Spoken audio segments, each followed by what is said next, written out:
fired up? And do people even know what's really going on with healthcare? To give us some perspective, who do we have, Bode? I can't read it. All right, you know it is. Dan Abrams, our NBC News chief legal analyst. Mia Malika Henderson is Politico's White House reporter. And Chuck Nice, who is very nice, is VH1's Best Week Ever host. Welcome to all of you. Thank you. I mean, you can't turn on the TV without watching a town hall that is out of control. Is everyone? Well, they're not all out of control. You think what we're showing is. Maybe what we're showing is. So the point is it about health care? Is that what people are really right about? Oh, poor baby. I mean, part of it is the media coverage of it, right? I mean, there's no question that some of this is about health care. Right. Some of this is about the fact that the media loves conflict. And so they cover one of these town halls, and then it gets covered, and so more people show up at the next one, and more people show up at the next one. So we're feeding the play. Well, you know, to some degree. I mean, look, that doesn't mean it's illegitimate. Right. It just means it's a practical reality about what's happening and how it's happening. People really are frightened when it comes to health care.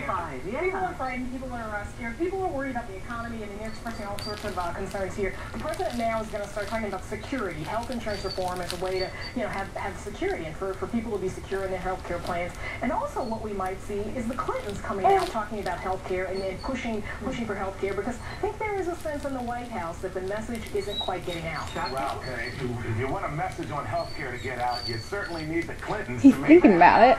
You don't know how that went before. Yeah. This is the problem that there really is when we talk about Obamacare. We don't know what that means. There are two plans in the Senate and 3 in the House. Right. And so we don't really know what it is yet. And that's the problem. Right there. You just actually nailed down the problem. Thank you. People are screaming and hollering about what they do not know. That's because it has not been presented to them. But what they're doing is they're complaining about what they do not want, as opposed to what they do want. Of course they do. Of course they do. Listen to the poll in museum. They said people have so much information about the health care plans. When they understood that there weren't deaf panels and there weren't this and they weren't that. Go somewhere else and lay down. I think there is misinformation that's out there. Yeah. See, I was for health care. When I heard there were deaf panels, I was like, Here, let's put your passy in. Oh. There is misinformation, but there's also some missing information. Like we said, I mean, there are plans out there. Without much effort, he has really moved. Sure how we're going to play. Yeah. So that's what's missing the most. As people are terrified, people are sitting at home and they are not allowed to live in such a way that you I don't know that this is going to be the time. We see our government basically printing money that we do not have to pay for something we can't afford. It makes people crazy. I wish they'd just say, per individual, this is how much this health care plan is going to cost. I know, but there's got to be some basic. Should have bought a camera before, I guess. Point out all these different plans, which is there's some that are compromised, and they're talking about does there need to be this public option? Are they going to try and do the co-ops, etc.? And so you have all of these different factions sort of creating their own plans. And look, and I think it's important that people recognize what the differences are in the plans, but it's not, it's not stuff you can say in a line or two. Right, you're in trouble. And the name calling doesn't help anything at all. You can cover people yelling at each other and saying, I won't have death panels, or I won't, but that doesn't really... I've never heard more people say the word Nazi than I have in this last 2 weeks. Concerned about maybe the fascism of our government right, of our rights.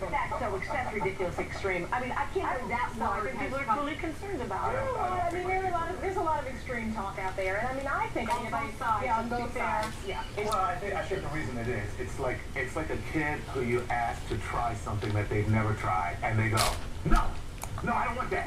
No, I don't. And they've never even had it. Anybody who's ever had a kid knows that there's something you will offer them. Even ice cream for the first time. You want some ice cream? No, I don't want that. I don't want that. Change is hard, especially for elderly people. You know, we're going right there. Oh, thanks you guys so much. All of you. That was a fun. Just say all, and that's what we mean. All right. When we come back, who knew? Kathy was going across the street. Do I have to? I'm not feeling well, hold up. Every day across America, kids and their moms are teaming up, saving UPC labels for the Sunday Book Spree. No, you cannot walk in front of me, Libby. We're helping teachers. 20 UPC labels mean 20 free books for your classroom. Richie, I really don't want you on the carpet. Donate 10 cents per label, up to $300,000 to the Kids in Need Foundation. Make classroom Sunday for kids. Learn more about the book spree at sunnyd.com. Team up with Sunny D.